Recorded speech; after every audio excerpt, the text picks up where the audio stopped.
দর্শক, লালমনিরহাটে তিস্তার আজকের অবস্থা জানাতে যুক্ত হচ্ছেন সহকর্মী মিলন পাটোয়ারি। মিলন, প্রতিবেদন থেকে আমরা যেমনটি শুনছিলাম, তিস্তার পানি তো ইতিমধ্যেই কমতে শুরু করেছে, কিন্তু যেসব এলাকায় পানিবন্দী হয়েছে মানুষ, তাদের কি এমন অবস্থা দেখতে পাচ্ছেন? প্রশাসন থেকে তাদের জন্য কি ব্যবস্থা নেওয়া হয়েছে? কখনো শান্ত, কখনো বা উত্তাল। গতকালকে যেমন উত্তাল ছিল তিস্তা নদীর পানি এবং থই থই ছিল তিস্তা নদীর পানি, আর আজকে সকালে আবার তিস্তা নদীর পানি একদম শান্ত। কারণ সকালে তিস্তা ব্যারেজ পয়েন্টে নদীর পানি বিপদসীমার 38 সেন্টিমিটার নিচ দিয়ে প্রবাহিত হচ্ছে। এর কারণে লালমনিরহাটের বন্যা পরিস্থিতি উন্নতির দিকে যাচ্ছে। তবে ধল্লা নদীর পানি কিছুটা বৃদ্ধি পেয়েছে, সানিয়াজান নদীর পানি কিছুটা বৃদ্ধি পেয়েছে, রত্নাই নদীর পানিও বৃদ্ধি পেয়েছে। তবে যে সমস্ত এলাকায় বন্যা কবলিত এলাকায়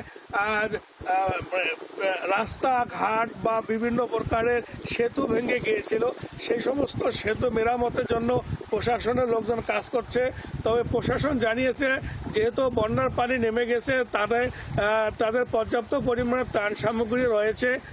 আর ইতিমধ্যে সিভিল সার্জনের পক্ষ থেকে 45টি মেডিকেল টিম গঠন করা হয়েছে, যেখানে যদি পানিবাহিত রোগ সেখানে দেখা দিলে তাদের মেডিকেল টিমের জন্য প্রস্তুত রয়েছে। এবং আমরা বিভিন্ন স্থানে বন্যা কবলিত এলাকাও দেখেছি। আর যে সমস্ত লোকজন ঘর বাড়ি ছেড়ে অন্যত্র যারা আশ্রয় নিয়েছিল, সেই সমস্ত লোকজন তারা প্রায় অনেকে ঘর বাড়িতে ফিরতে শুরু করেছে। আর তবে বিভিন্ন স্থানে দুর্ভোগ দেখা দিয়েছে, যেখানে রাস্তা ভেঙে গিয়েছে, লোকজনের চলাচলের একটা দুর্ভোগ রয়েছে।